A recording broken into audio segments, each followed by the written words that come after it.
जय हो मेरे नीम करोड़े बाबा महाराज। आपके श्री चरणों में मेरा प्रणाम, श्री माँ के चरणों में मेरा प्रणाम, आप सबको मेरा प्रणाम।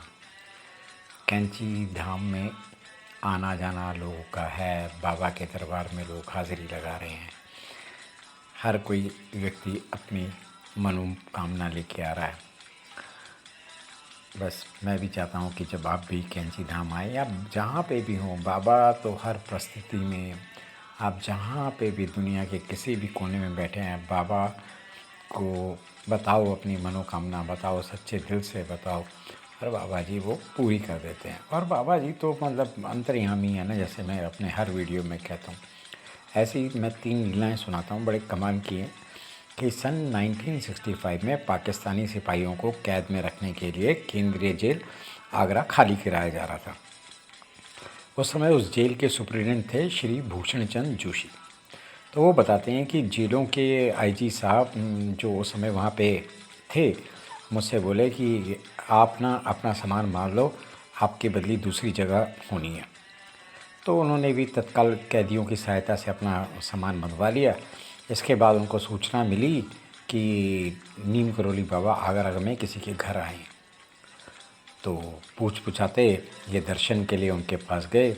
तो उनको देखते ही वो बोले, बाबा जी आईजी कोई भगवान है, हाँ, जिसके कहने पे तूने अपना सामान बांध लिया। जा, हम कहते हैं सामान खोल ले, अभी तेरी बदली नहीं होगी। ये तो मतलब कमाल थी, किसी को नहीं पता था कि इनकी पोस्टिंग हो गई है, कुछ भी नहीं। वो बड़े भूषण जी बड़े आश्चर्यचकित हुए। तो खैर, तो भूषण जी बाबा जी के बहुत भक्त थे, तो उन्होंने घर लौटने की आज्ञा का पालन किया। इसके बाद भूषण जी को लिखित आदेश प्राप्त हुआ, उसके अनुसार इस जेल की देखरेख का भार उन्हें ही सौंपा गया है, और वो 1968 तक वहीं पर रहे। तो ये है बाबा जी।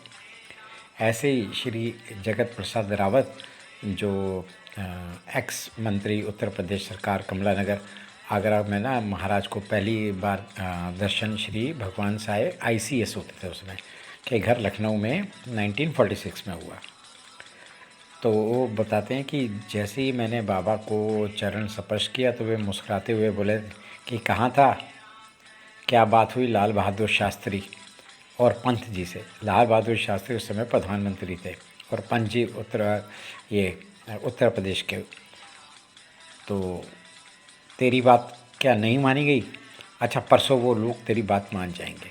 तो बड़ी उनको हैरानी हुई कि ये तो बड़ी सीक्रेट बात है, बाबा जी को कैसे पता चल गई। खैर वो कुछ नहीं बोले, तो कोई बात नहीं की। और वही अगली बैठक में गोविंद बल्लभ पंत और लाल बहादुर शास्त्री ने उनकी सारी बातें मान ली। कमाल है, मतलब कुछ पता नहीं, किसी को नहीं पता, पर बाबा जी को सब पता है। तभी तो मैं कहता हूँ बाबा जी हर किसी की मनोकामना पूरी कर देते हैं।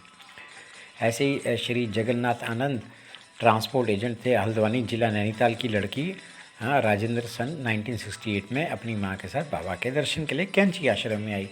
अच्छा, तो पहली बार दर्शन थे, तो महाराज ने ना उनकी माता को कहा, चलो अब इस लड़की की शादी कर दो, और राजेंद्र को 2 रुपये देकर इन्होंने विदा कर दिया। आश्रम के बाहर आते ही इन्होंने हल्द्वानी के लिए बस मिल गई, और ये दोनों उस बस में बैठ गए। तो रास्ते में जब कंडक्टर ने इनका टिकट बनाया तो भाड़ा चुकाने में इनको पैसों के लिए 2 रुपयों की कमी पड़ गई।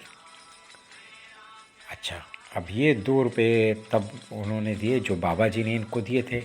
अच्छा, बाबा जी के इन रुपयों को उन्होंने मतलब स्वीकार नहीं किया था, पर बाबा जी ने उनको दे दिया था। तब उनकी समझ में आया कि बाबा जी का उद्देश्य क्या था, कि ये हमारी इज़्ज़त बचा लेंगे जब हम बस में बैठेंगे। तो बाबा जी को सब पता था। तो घर आने के बाद परिवार बाबा की आज्ञा पालन करने के लिए सचेत हो गया। लड़की की शादी की बात चलते ही सारा काम अपने आप बनते गए।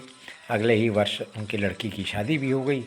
विवाह के बाद जब लड़की अपने पति के साथ बाबा के दर्शन के लिए उपस्थित हुई, तो उन्होंने उस लड़की को 3 उंगलियां दिखाते कहा, 3 लड़के होंगे, और इनकी बेटी के 3 लड़के होंगे। तो बाबा जी तो मतलब मैं एक बार मतलब मेरे को लगता है आप सब लोग ये सुनते बड़े वैसे होते होंगे कि क्या ये बार बोल रहा है, पर मैं क्या करूँ।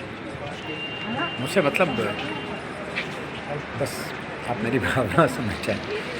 ऐसे ही ना नैनीताल में श्रीमती दुर्गा माई का लड़का बीए की परीक्षा दे चुका था।